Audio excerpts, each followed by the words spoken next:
Hi there, I'm your host, John Ivison, and I'm joined as usual by Andrew Balfour of Rubicon Strategies and Rupa Subramanya, who is a freelance columnist with the National Post. Hi guys, a distressing time I think we can agree for all of us, for all Canadians. Our politics seems to be riven with ideology, incivility. The government has ordered a public order emergency. And rather than calming things down, it seems to me that the Prime Minister is ramping them up, exciting agitation.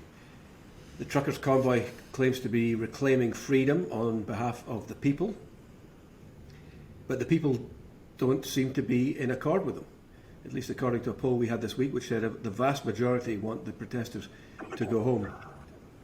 And I think the most worrying thing for me was the poll that we did suggested that 1/3 of Canadians feel that their values are not being protected by political leaders, and if they're not being protected by political leaders, they are willing to take matters into their own hands, even to the extent of resorting to violence. So I should say that we're recording this on Thursday lunchtime. The protests are still sitting on Parliament Hill. There's been no police action yet, but they do seem to be gearing up to take action. They're building fences on Parliament Hill. I wandered around yesterday. There was a much greater police presence than there has been. And we know from last week, Andrew and Rupa, that you have contrasting views on what is going on there. I think it would be great if we can disagree without being disagreeable. Rupa, you've been talking to a lot of the protesters. Do you think that it is possible that we could end this peacefully? Yes, because the sense I get from them, having spoken to so many people at this point now, I've lost count, the truckers and the protesters there, they're not here for violence. They do not want that. They don't want any kind of confrontation with law enforcement. They've been very consistent actually with what they want. They want the mandates dropped. They want a conversation with the Prime Minister. They want dialogue. I have not seen this change at all. So it's it's a bit concerning to that things have gotten to this point. They've escalated to this point, and they're defiant. I will say that they're defiant. They do say, I spoke to a few protesters yesterday, and I asked them, are you worried about being arrested? You've brought your toddler here. Are you worried about getting fined and arrested? And one woman said, no, if we don't stand up for our freedom now, they'll take more from us in the future. Right now, it's a question of me going into a grocery store. I think she was referring to Quebec, where I can't go in because I'm unvaccinated. She was specifically referring to Walmart and Costco, some of the big box stores. And so her point was, if I don't stand up for this now, then, more will be taken away from me. So they're defiant, but they're not violent. I've not had any sense of that. One of the things that upsets me, though, is that people are bringing their children into this. I mean, it does not seem to me to be any place for a child, particularly given the warnings that are being given by the police and politicians. I mean, Bill Blair said today, get your kids out of there because it's no place for a child. I mean, how can people justify that? Well, I mean, how can people justify taking kids out of school for 3 weeks and living in a truck? I mean, that's not being a good parent. And Rupa, what you just said is they've been consistent in their demands. Well, that's not true. They started out wanting to overthrow the government and create a fake government with the Governor General and the Senate, which shows how uneducated these people are about how our country works. And further to that, they want a meeting with the Prime Minister. Who's they? There's no leader. And the Prime Minister doesn't take meetings with anyone. I'm a lobbyist. The Prime Minister doesn't just take meetings with someone. I don't just send in a note to Prime Minister's office and be like, oh, I'm going to come by tomorrow and have a meeting. Like, this is absurd. Andrew, can I ask you, on the Emergencies Act, do you think the extension of police powers will make any difference? For example, the threat that these big rigs might be taken away, that their insurance would be suspended. Is that going to make any difference? They've been given fair warning. I just, whatever it takes to get the city back. This is 200 people. It's a city of over 1 million people. It's a G7 capital. We're a laughing stock of the world. Like, whatever it takes to get these people off the streets in front of our parliament. Rupa, let's talk about the Emergencies Act. Do you think the threshold to introduce what is clearly a pretty drastic measure, it hasn't been used since it was introduced in 1988, do you think the threshold has been met? I'm going to go with the Canadian Civil Liberties Association, and they've come out strongly against this, and they've said the threshold has not been met. Where is the evidence that national sovereignty is being threatened here, among other things? So I don't think so. And the Prime Minister himself said today in a tweet, he said this should be the last step that any government should take. I completely agree with him. The fact is that the first few steps have not even been, have not even been used. I mean, he hasn't spoken to the protesters. He hasn't addressed them. Any time that he's addressed the protesters, he's called them white supremacists, racists, with unacceptable views. So, I don't think this Emergencies Act is, I completely disagreed with it. I cannot support it in any good faith. I come from a country which implemented the emergency back in the 1970s. I wasn't born at that time, but I certainly know how the damaging effect it left on India, and I'm just appalled that here we are again. And I think there are enough examples in recent days, particularly pertaining to the border issue at the Ambassador Bridge and the Coutts border. They were peacefully resolved, amicably. The cops, we used local resources, provincial police, local police, to get the matter resolved. So I don't understand why we need these emergency measures. That does seem a fair point, that existing legislation cleared Coutts, Emerson, Windsor. Why the need for invoking what is a draconian measure? One thing, just jumping back, you can't say that these things were ended amicably because it involved people being arrested. In the example of the Coutts border, they dismantled it after a bunch of people were found to be having a cache of arms and body armor, and they didn't want to be associated with it. And just jumping back to what you said again for the second time, who would the Prime Minister meet with and why? And you said he would address them. Andrew, I already answered this question last week. We went over this, and it's very clear who the organizers are. They're very, very clear about who they are, who the spokespersons are. There are 3 individuals that represent the organization. It's crystal clear. At this point, I think 3 weeks into it, if someone says, we don't know who these people are, I think that's a little... I think that's stretching it a little bit here. And let's talk about the Prime Minister then, because he is the central figure here. He's the figure that many of the protesters claim his divisive rhetoric and tactics. Even members of his own caucus believe that he was divisive and excluded these people essentially from mainstream society. I think we're at a very delicate point in this crisis, and it would seem to me to be incumbent on all political leaders to dial down the rhetoric. And yet I was in the House of Commons on Wednesday where the Prime Minister accused Conservative MPs of standing alongside people waving swastikas. Not only did he say that, he did say it in response to a question from a gay Jewish MP. It was extremely inappropriate, in my opinion. Andrew, what was going through his head? Or is this a deliberate wedge that he sees that he's on the side of the majority and you just keep wedging? I don't think that he was trying to be inflammatory, but there is video of one of the Conservative MPs standing in front of a flag. He is standing in front of a flag, and when he found out that there was a swastika on the flag, he immediately condemned it, and he said he would have done it had he known it was behind him in the first place. I'm not saying that anyone is behaving well in this situation. There's a pox on everyone's house. But, at the end of the day, the people of Ottawa are really tired of this, and they want it to go. This is actually, I've had a bunch of friends say this, and I agree with it. This is the worst part of the pandemic of Ottawa. We were just about to get out of a lockdown. These people came in, occupied our city, made it so we can't do anything. People can't go to work. People can't go out to dinner. This is actually the lowest point for the people of Ottawa, because we have these people who are not from here coming and taking over our city. If they want to stay this long, they should start paying property taxes. I pay a boatload of property taxes. They could start chipping in if they want to stay for this long. Rupert, let's turn to the Conservatives. Do you think that they have done themselves irreparable damage by standing alongside protesters? And Pierre Poilievre standing up saying, I stand with the truckers. Is that going to hurt them?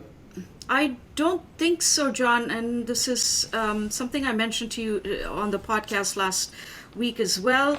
I think no matter what the polls are saying, I do think this country has changed. And I think the conservatives are the only people who've been walking among the protesters. They've been interacting with them, meeting with them. And I think they sense what is going on here. And something's changed in this country.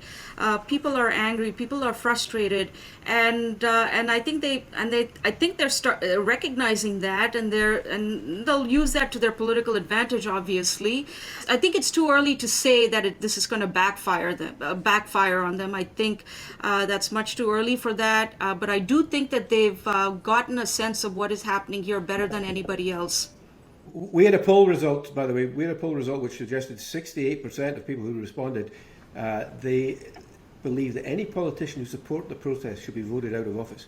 That's one poll. Let's see what other polls. Yeah, that's one poll saying this, and I haven't read the poll. I haven't looked at their questions. What kind of question did they ask? I mean, polling is great. I think I use polls all the time, but I'd be a little careful in just going by one poll. It's all we have at the moment, is all I would say. Yeah. Well, no, there was also an Ecos poll put out today that said pretty similar stuff. The polls I've seen are fairly consistent. It's at least in the majority of people, and we're talking 2/3 to 3/4. Okay, but let me tell you, there's a poll, John. I mean, I think this is a good example. So there's a poll that Pew survey did a few years ago for India, and it found that more than half the people that they surveyed, more than half Indians surveyed, support military and authoritarian rule. So I don't know what to make of these polls. Majority opinion doesn't necessarily mean that it may be the right thing.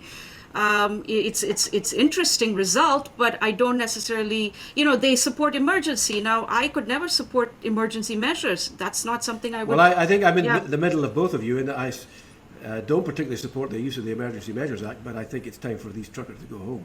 Let me ask about Canada's international reputation. Canada is a place of peace, order, and good government. I mean, that reputation has been shattered in the last week. I mean, it's only a month ago I remember writing about being worried about the drift towards civil insurrection in the US. And yet here we are. Life does come at you quick, right, Andrew? Well, I mean, our reputation as a good trade partner and a reliable partner in the North American supply chain, that's the thing I'm the most worried about, because these people shut down our trade corridors. And that cost us billions and billions of dollars. And the fact that anyone could say that these people are to be cheered on when they're disrupting our economy, when we already have mass inflation and are coming out of a pandemic, it's absurd. I mean, but people from around the world are looking at this and saying, I'm going to be in Washington tomorrow. If this was happening in Washington, it would have ended in about 4 seconds. Rupa, what do you think? Is the international damage irreparable? The international damage, to be honest with you, is not because of the protests. In fact, the protests have spurred movements globally, all the way to New Zealand. The international damage here is the way the Prime Minister has handled protesters. Now, we're not the only G7 as a G7 capital, we're unique in not having much experience with protests of this scale. The prime ministers, the leaders of these other countries routinely engage with protesters. They have dialogue. They're not pouring divisive rhetoric on a movement. We've had the opposite here, and the world is watching. Look, the New York Times unsigned editorial board called out the prime minister. The Wall Street Journal did. The Economist said, look, we support mandates, but what the prime minister is doing is wrong. So, that's the international reputation I would refer to that's been completely damaged, and not necessarily the protesters. The protesters are popular all across the world. And to respond to what Andrew's saying, no one's asking you to cheer the protesters. I'm not cheering them. It's civil disobedience. You don't have to agree with what they're doing. You don't have to agree with their methods. You don't have to agree with their message. Civil disobedience often veers into breaking the law, and you know what? There's a fair bit of hypocrisy here. People have argued for breaking the law when it comes to environmental causes. How is this any different? People still get arrested. I mean, I think we in the media are guilty of what is known as the veneer theory, that below a thin surface our bestial nature is going to break out and end in disaster. Yet I think at the end of the day, evolutionary anthropology suggests that cooperation, kindness and communal spirit are more common to common ground for human beings. Andrew, you keep referring to these people, but do you think, have there been any positive signs to come out of this? Is there any sign that civility and consensus could triumph over tribalism here? I haven't seen much in the way of civil behavior. They had another pig roast yesterday in the middle of the street. Rupa, do you think there's anything positive? From the protesters? Well, just from the. I mean, to me, it seems that at the very least, this is a kind of heavy-duty megahorn sound warning to the political classes that we can't continue on the path of division, and that there needs to be some healing here. And in fact, Canadian politics would be better served by becoming more boring again. Absolutely. I hope that there's some healing. I'm feeling very unsettled at what I'm seeing, what I'm hearing. I was accosted aggressively on the street 3 nights ago by a woman in a mask, and she said, "Are you this person with those views?" And I said, "I'm happy to chat with you." And then she just walked away from me.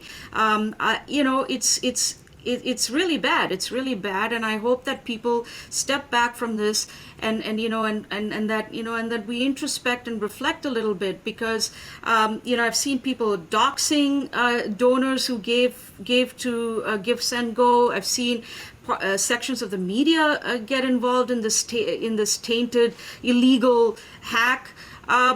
This is not a good look for anyone, and it's just fueling it's just fueling this, and I think we all need to just step back and just reevaluate and introspect. Clearly, you've got sympathies for the protesters, and I have some sympathies for some of the frustrations with crazy. I have sympathies for their frustrations. I don't think the vaccine mandate makes any sense with Omicron. But what about but you've had your say there. But let me just ask you straight out. Do you think they should go now? Has the point been made? I think that I see that's a difficult question to answer, because I think it's not that difficult. Prime Minister, it's not that difficult. If you go to Parliament Hill and the city is ground to a halt, that's up to them to see. I can't take a position on this. All I can say is that the Prime Minister and the protesters need to compromise. They need to meet halfway at some point. There has to be a middle ground. I don't see them doubling down on their demands and the Prime Minister doubling down on his rhetoric helpful. I think there has to be a compromise. There has to be a middle ground. Both sides need to engage in that, right?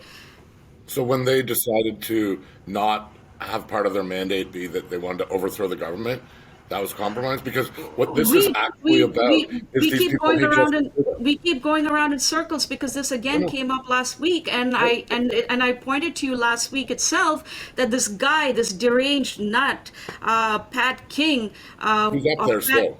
Canada Unity, no, they retracted this stupid MOU. I mean, it's right there. It's and he's even the organizers have distanced themselves from this guy. So why are we still rehashing this over and over again? I think it's a bit like doubling down on the swastika and the Confederate flag, which haven't shown up since. So we need to move forward. And that means that both sides need to come together. Dialogue has to happen. If you can negotiate with all kinds of other people, what is preventing you from engaging with your own citizens? Well, I think that my hope to end this on a hopeful note is not going to happen. Let's just end it there. I think that that is your hopes for dialogue between leaders of an illegal blockade and the government of the day are just unrealistic, to be honest, Rupa. A dialogue, well, yeah, it doesn't seem like that's going to happen. I think what's going to happen is that there's probably going to be some force. I mean, as you mentioned, the police are gearing up, so that's a very unfortunate situation, and I don't think anybody wanted it to come to that point. Yeah, no, I think we can all agree on that, and I think we're going to have to end there. But thanks very much for at least disagreeing without being disagreeable. So Thanks a lot. Thanks, Sean. Thank you.